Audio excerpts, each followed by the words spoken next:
Council for Responsible Nutrition, same members. They have lots of multi-level marketing companies. Same members, okay? And they're serving their members' needs. They're saying, CRN is saying, yay, Codex is coming. It's going to protect us from those dangerous vitamins and minerals and herbs. And CRN is saying, it's fine. Go to sleep, lullaby, and good night. Everything's fine. And they use a report that they commissioned at a reputed cost of $800,000. A report, Sidley, Austin, Brown, and Root, a law firm in Washington, wrote a report for them. And it said, lullaby, and good night, everything's fine. It won't have an impact on the United States. Everything's fine. Sidley, Austin, Brown, and Root has one major client whose name you might know, Merck. Now, it's entirely possible that NNFA just did a spectacularly bad job of due diligence, or not. Anyway, the report says everything's fine, everything's dandy, no problem, we've got déchets. Yeah, sure we do. Now let's talk about Australia. Remember, 5 laws before Congress to overturn déchets. And you can write to Congress on the website. The click of a mouse. I call it riding the freedom mouse. It's called security. Now, Congress uses a multiplier of 13,000 to 1. Every email, fax, phone call, letter. Don't write letters. They get decontaminated. They never get to Congress. Every email, fax, and phone call counts as 13,000 constituent opinions. They figure that if you write a letter or send an email, there are 12,999 lazy lunks who can't bother to get to the computer terminal to do the same thing, but they feel the way you do. Interesting. That's power, my friends. That's power. That's 13,000 to 1. So suppose we have 1 million people. Suppose we have 10 million people. Suppose we have 100 million people saying, don't you dare. Now, Congress has one rule above all others. Anybody know what it is? Get reelected. That's the primary rule, the prime directive, as Isaac Asimov would have called it. The prime directive is to get reelected. Now, déchet was passed, you may remember, by unanimous congressional consent. Was that because one morning all members of Congress woke up and said, I see the light. Nutrients are better than drugs. No. They said, oh, if I don't go along with this, I'll never be reelected to anything. You're at critical mass. Remember, we were out on the streets and we were up on our hind legs and we were making noise.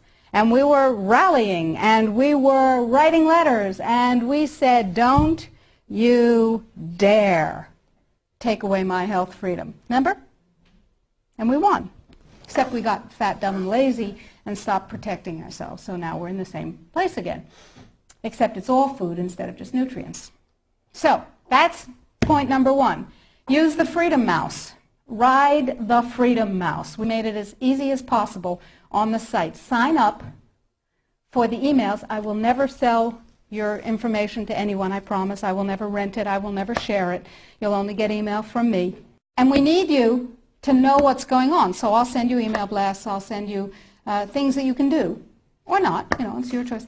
Get everybody you know informed. Now, what else can you do? Well, we're going to write a series of Codex alternative guidelines. Everything bad in Codex will have an alternative guideline that turns it into a pro-health guideline. What have we done with the guideline, the vitamin and mineral guideline? You can see that because we have a markup copy that has their guideline crossed out and ours written in on the website. It's right there. What we've done is turn it into something, into a guideline that mandates biochemically, individually determined optimal health. And it's still Codex compliant. So we said, okay, now we need Congress to adopt this. And we need other countries in the world to adopt this. So Bert and I went to Washington, D.C., and we met with Dana Rohrabacher from Orange County, who said to us, he's a representative, he said, I believe in pesticides. I went, ugh. He said, I believe in GMOs. I went, ugh, ugh. He said, I believe in irradiation of food. I went, ugh, ugh, ugh. But, he said, I believe in your right to not be forced to eat foods that have been processed that way more than I believe in those technologies. I will take this on. We said, oh, that's really nice. And he said, now, we need a coalition. So we went across the aisle, or across the office building, to see Peter DeFazio's staff from Oregon, who is a liberal Democrat, whereas Rohrabacher is a Republican, a libertarian Republican. And DeFazio's on board. And we have large numbers of others who actually never heard of Codex before we told them about it. Never heard of Codex. We have called every health legislative aide in Congress, and we have said, what's your congressman's position on Codex? And they've said, blah. We have spoken to the trade legislative assistants. We've said, what's your congressman's position on Codex? And they've said, a what? They don't know. We had a congressional briefing set up on the 20th of September. I was going to address Congress. Tell them about it. I thought that was cool. 10 days before, it became a briefing on something else. Another freedom click. You need to write to Congress on the site and tell them that they need a congressional briefing, by God, and tell them you want me to brief them.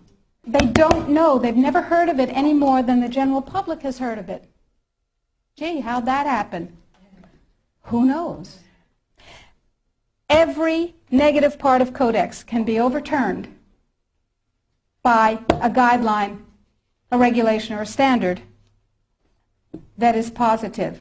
So we need your help, because the United States leadership in this guideline and all the positive guidelines to follow is what's going to literally save the population of the planet and save your jobs and your children and your families and mine. Thank you.